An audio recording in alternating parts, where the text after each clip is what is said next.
அனைவருக்கும் வணக்கம். இது சங்கிலியன் செய்திகள். செய்திகள் வாசிப்பவர் செய்தியாளர் எஸ். கலாதேவன். இன்றைய இலங்கையின் பிரதான செய்திகள். பிரதான செய்திகளில் முதலில் தலைப்புச் செய்திகள். அமெரிக்க யுத்த விமானங்களுக்கு அனுமதி மறுத்ததாக ஜனாதிபதி அனுரகுமார கூறியதற்கு பதிலளிப்பதை தவிர்த்த அமெரிக்கா. ஹோர்முஸ் நீரிணையை முடக்கிய ஈரான் கடற்படை தளபதி கொலை. விவசாயிகளின் உரப்பிரச்சனைக்கு தீர்ப்பு காணாவிட்டால் அமைச்சர்கள் எம்பிகளின் வீடுகளை சுற்றி வளைப்போம். இலங்கைக்கு எரிபொருள் வழங்க ரஷ்யா இணக்கம். அந்நாட்டு பிரதி அமைச்சர். கொழும்பிலிருந்து அக்கரைப்பட்டுக்கு சிசிடிவி கமரா பொதியில் அனுப்பிய ஐஸ் போதைப் பொருள் பெறுவதற்கு வந்தவர் கைது. மனித உடலுக்கு பாதிப்பை ஏற்படுத்தக்கூடிய அளவுக்கு நாட்டில் கடும் வெப்பமான வானிலை ஏப்ரல் மாதம் வரை நீடிக்கும் என எச்சரிக்கை. இனி விரிவான செய்திகள்.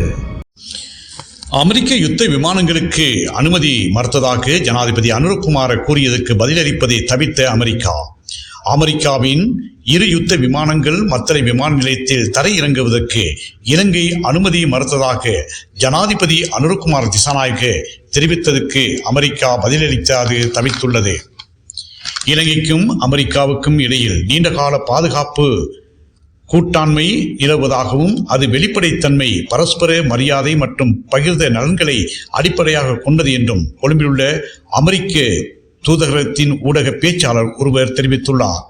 மேற்கு ஆசியாவில் போர் வெடித்ததை தொடர்ந்து மத்தள ராஜபக்ச விமான நிலையத்தை அமெரிக்கா விமானப்படை பயன்படுத்துவதற்கு தனது அரசாங்கம் அனுமதி மறுத்ததாக ஜனாதிபதி அனுரகுமார் திசாநாயக்க அண்மையில் பாராளுமன்றத்தில் வெளியிட்ட அதிரடி தகவல் குறித்து தி ஐலண்ட் பத்திரிகை எழுப்பிய கேள்விகளுக்கு பதிலளிக்கும் போதே அந்த அதிகாரி இவ்வாறு கூறினார்.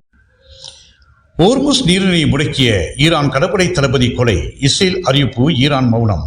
டெல் அலிவ் ஹோர்முஸ் ஜலசந்தியை முடக்கிய ஈரான் கடற்படை தளபதி அலிசேரா டங்ஸியை கொண்டுவிட்டதாக இஸ்ரேல் அறிவித்துள்ளது. ஈரான் புரட்சிகர பாதுகாப்பு படையின் கடற்படை பிரிவுக்கு தலைமை தாங்கியவர் அலிசேரா டங்ஸி ஹோர்முஸ் ஜலசந்தியை ஈரான் முடக்கியதால் சர்வதேச வர்த்தகம் பாதிக்கப்பட்டு இருந்த சூழலில் அவரை கொண்டுவிட்டதாக இஸ்ரேல் அறிவித்துள்ளது. மத்திய கிழக்கில் போர் தொடர்ந்து வருகிறது. 4வது வாரமாக போர் தொடரும் சூழலில் தற்போது வரை போர் முடிவுக்கு வருவது போலவே தெரியவில்லை. அமெரிக்கா மோதலை முடிவுக்கு கொண்டு வர முயற்சிகள் எடுத்தாலும் கூட இஸ்ரேல் தொடர்ச்சியாக தாக்குதலை நடத்தி வருகிறது. இது பதற்றத்தை அதிகரித்தே வருகிறது. மேலும் போருக்கு பிறகு ஹோர்முஸ் ஜலசந்தியை ஈரான் முடக்கியுள்ளது. இதனால் அங்கு சர்வதேச வர்த்தகம் பாதிக்கப்பட்டுள்ளது. ஹோர்முஸ் வழியாக பெரும்பாலான மசகு எண்ணெய் மற்றும் எல்பிஜி எரிவாயு வர்த்தகம் நடக்கும் சூழலில் அது கடுமையாக பாதிக்கப்பட்டுள்ளது. இதனால் சர்வதேச அளவிலும் கச்சா எண்ணெய் விலை தாறுமாறாக உயர்ந்து வருகிறது. விவசாயிகளின் உரப்பிரச்சனைக்கு தீர்வு காணாவிட்டால் அமைச்சர்கள் எம்பிகளின் வீடுகளை சுற்றி வளைப்போம். கொழும்பிலுள்ள அமைச்சுகளையும் சுற்றி வளைத்து அனைவரையும் விரட்டி அடிக்கும் நிலைமை ஏற்படும். தேசிய விவசாயிகள் ஒன்றியம் கடும் எச்சரிக்கை.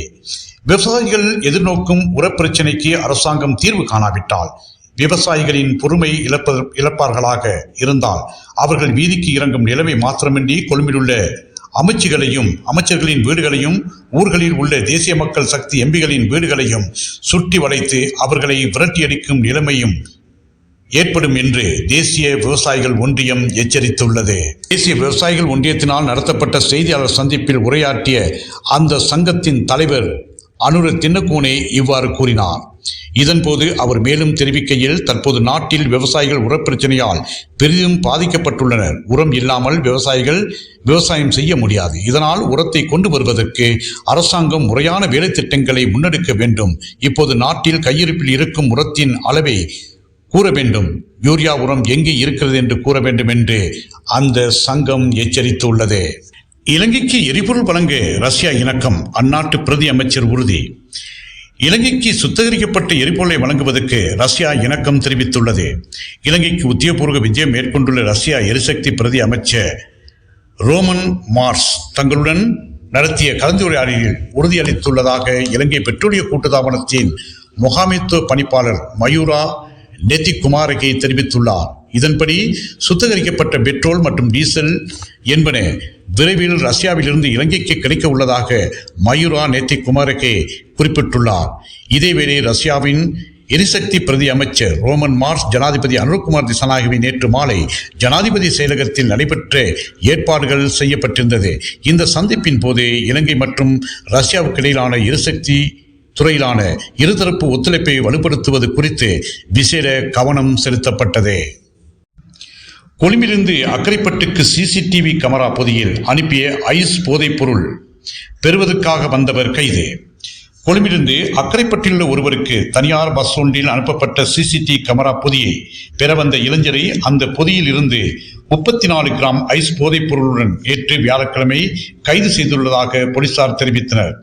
கொழும்பிலிருந்து அக்கரைப்பட்டுக்கு போக்குவரத்து சேவையில் ஈடுபடும் தனியார் பஸ் ஒன்றில் கொழும்பில் வைத்து பொதி செய்யப்பட்டு அதில் தொலைபேசி இலக்கம் பொறிக்கப்பட்ட சிசிடிவி கமரா ஒன்றை வழங்கிய அதனை அக்கரைப்பட்டில் இருப்பவர் பெற்றுக்கொள்வார் என பொதியை ஒருவர் பஸ் நடத்திடம் வழங்கி சென்றுள்ளார்.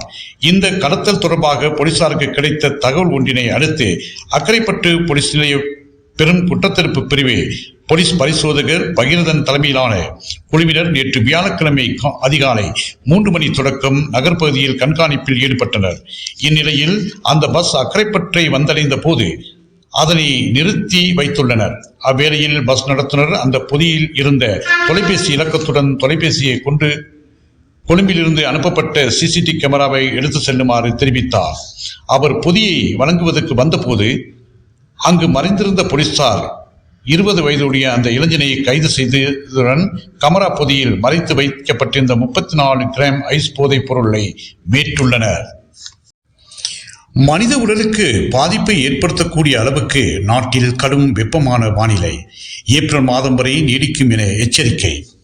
நாட்டில் மனித உடலுக்கு பாதிப்பை ஏற்படுத்தக்கூடிய வகையிலான கடும் வெப்பமான வானிலை எதிர்வரும் ஏப்ரல் மாதம் வரை நீடிக்கும் என வளிமண்டலவியல் திணைக்களம் எச்சரிக்கை விடுத்துள்ளது.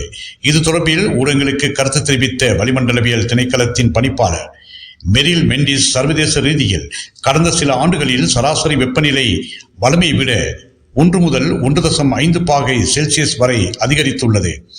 இதுவே தற்போதைய கடும் வெப்பநிலைக்கு முக்கிய காரணமாகும். பசிபிக் பெருங்கடலில் ஏற்பட்டுள்ள எல்னினோ காலநிலை மாற்றத்தினால் கடல் மேற்பரப்பு வெப்பநிலை மேலும் அதிகரித்து வருகிறது. இதன் விளைவாக எதிர்வரும் வாரங்களில் நாட்டின் வெப்பநிலை வழமையை விடவும் மிக அதிகமாக காணப்படும் என கணிப்பிடப்பட்டுள்ளது. தற்போது நிலவும் வறட்சியான காலநிலையும் ஏப்ரல் மாதம் முழுவதும் நீடிக்கும் என எதிர்பார்க்கப்படுகிறது. சப்ரகமுக, வடமேல், மேல், வடமத்திய மற்றும் தென் மாகாணங்களிலும் வவுனியா மற்றும் மன்னார் மாவட்டங்களிலும் வெப்பநிலை அதிகரிப்பதினால் கடுமையாக பாதிக்கப்படலாம் என அடையாளம் காணப்பட்டுள்ளது. இந்நிலையில் கடும் வெப்பத்தினால் ஏற்படக்கூடிய உடல் நல பாதிப்புகளை தவிர்த்து பொதுமக்கள் அவதானத்துடன் செயல்படுமாறு கேட்டுக்கொள்ளப்பட்டுள்ளனர். இத்துடன் இன்றைய இலங்கையின் பிரதான செய்திகள் யாவும் நிறைவேறுகின்றன. மீண்டும் ஒரு பிரதான செய்தி அறிக்கையின் ஊடாக உங்கள் அனைவரையும் சந்திக்கும் வரை அன்பு வணக்கம்.